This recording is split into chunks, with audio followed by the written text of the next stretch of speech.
Maybe you're on eBay right now looking at used electronic drum sets, or Reverb.com, or Craigslist. You come across the Roland TD9 drum set. May have never heard of it because it's been discontinued, but is it still worth buying? And if it is worth buying, at what price should you buy it? That's coming up.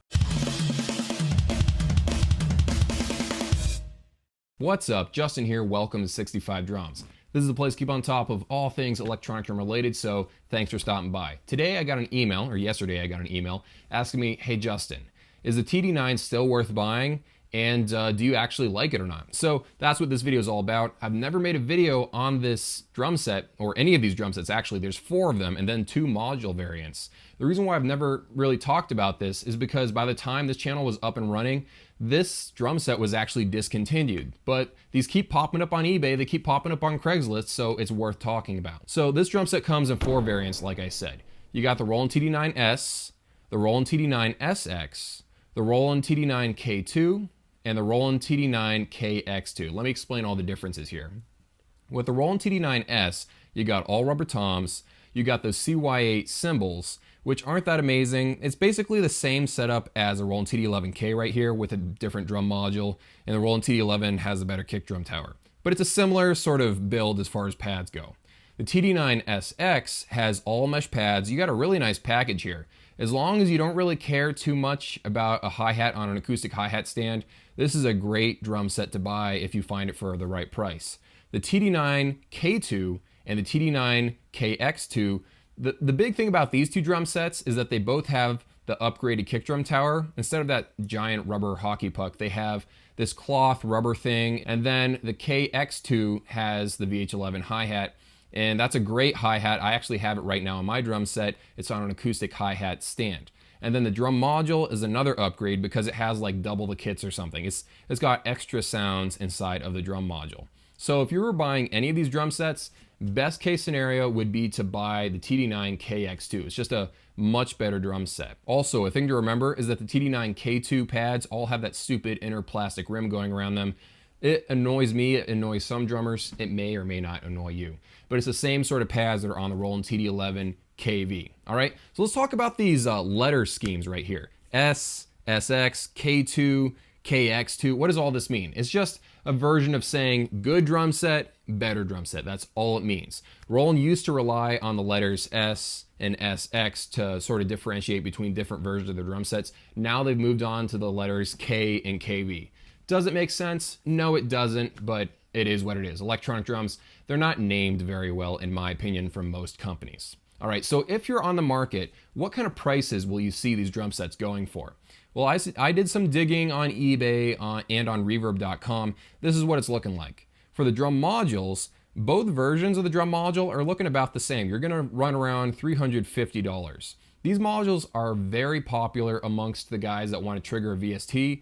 It's great for doing that. You'll just need a MIDI interface or one of those cables that goes from MIDI in and out to USB. You'll need something like that because it doesn't have USB MIDI built into it. But it's a great drum module for triggering something like Superior Drummer or Easy Drum or whatever kind of drum VST you're going to end up using. If you want to see a free drum VST, I'll leave a link to that video down in the description below. Recently did it. I think it'll help a lot of you guys out that have been asking me for free drum VSTs. I found one. Anyway, let's move on. The TD9S is running for about 900 bucks. I don't really know if this is something you got to run out and buy today because honestly, the pads are nothing to write home about. And if you're going to pick up one of these, they're probably going to be pretty beat up by now. If you go and look for a TD9SX, they're going for a lot of different prices, honestly. You can find them for $1,200, $1,600, $2,000, $1,800. The reason why these vary so much is with electronic drums, people like to buy a standard kit. And slowly over the period of, 5-7 years, they'll add an extra snare, an extra floor tom, an extra couple of cymbals, a kick drum pedal. When guys add a kick drum pedal with their drum set, they act like they're doing you such a huge favor. They're like, oh, it comes with a free kick drum pedal. You have no idea how big of a deal this is. And this is the thing.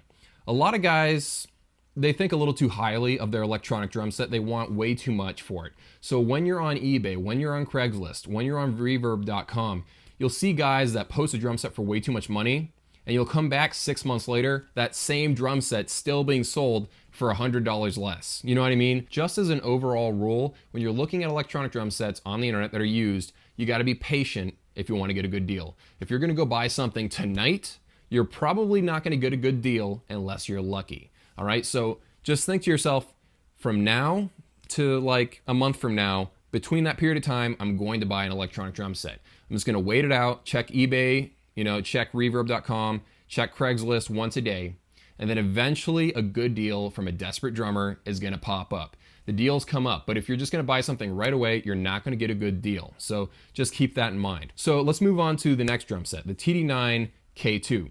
I actually have not found this one on Reverb or on eBay, so we're going to skip past that one. The TD9 KX2, this one is going for about, I only found one kit actually. It was going for $1,850, and it had a bunch of extra pads. Okay, so obviously from the title of this video, I'm talking about whether or not it's still worth buying today. In my mind, I think this drum set is definitely worth buying. Not all of the versions are worth buying though. For me, if I was gonna buy any of these drum sets, I would pick up the Roland TD9 KX2 because it's got the VH11 hi-hat, which is a big deal for me. It's got decent cymbals, it's got all mesh pads. The kick drum is the KD9, so it's a great package. The equivalent is kind of like the TD25 KV, except obviously the TD25 KV just sounds much better. But as far as pads go, they're kind of like equivalent drum sets. And if you were thinking about just triggering Superior Drummer 3 anyway, then you don't really care about the drum module.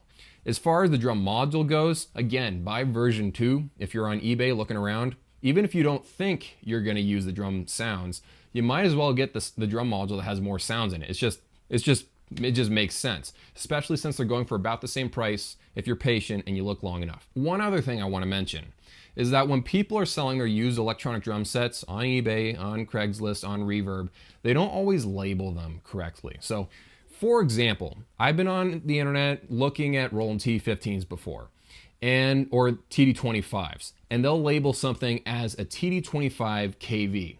Just because they added an extra pad or two. So they're like, oh, that means it's suddenly a TD25 KV. Sometimes when you're hunting for a TD9, there'll be so many different upgrades and random pads everywhere, it's hard to know what the drum set actually is, whether or not it has more sounds in the drum module because it's one of those KX drum sets. The easiest way to tell if it's a TD9 KX2 instead of something like a TD9 SX is to look at the kick drum tower and look at the hi-hat pad. If the hi-hat pad is mounted on an acoustic hi-hat stand, meaning it's a VH11 hi-hat pad, it's probably the TD9 KX2. And just to double check, look at the kick drum tower. If it looks like it's two pieces, like an outer plastic rim and then an inner piece of rubber and cloth, it's the KD9 kick drum tower. So if you've got the VH11 hi-hat pad and that new kick drum tower, you know it's the drum set with the upgraded sound module. And also, remember, you can't just go download like a file to just upgrade an older version of the TD9 drum module. Now people also want to know, is it better than the Roland TD11 line of drum sets? Here's the comparison I'm going to make. The TD9 versus the TD11, I would take the TD9. It's a better sounding drum module. The TD9 versus the TD15, I would take the TD15 because the TD15 just sounds better. It's actually the real successor to the TD9. The TD11 is actually the successor to the TD4. This number scheme that Roland's doing doesn't always make a whole lot of sense. But really, the TD9 is a great drum set. Just make sure you get a really good deal on it. And no, just because the guy includes a DW kick pedal and a drum amp doesn't automatically add $500 to the price tag. It doesn't add that kind of value. So keep that in mind as well. You can buy some of these extra little bits and pieces for less, and sometimes they try to bundle everything together and then sell it for $2,000, and a TD9 is just not worth that in my opinion. Anyway, I hope this video helped you in your decision on whether or not to buy a TD9. If you want to see more videos like this, click subscribe and the bell icon. I will see you in a few.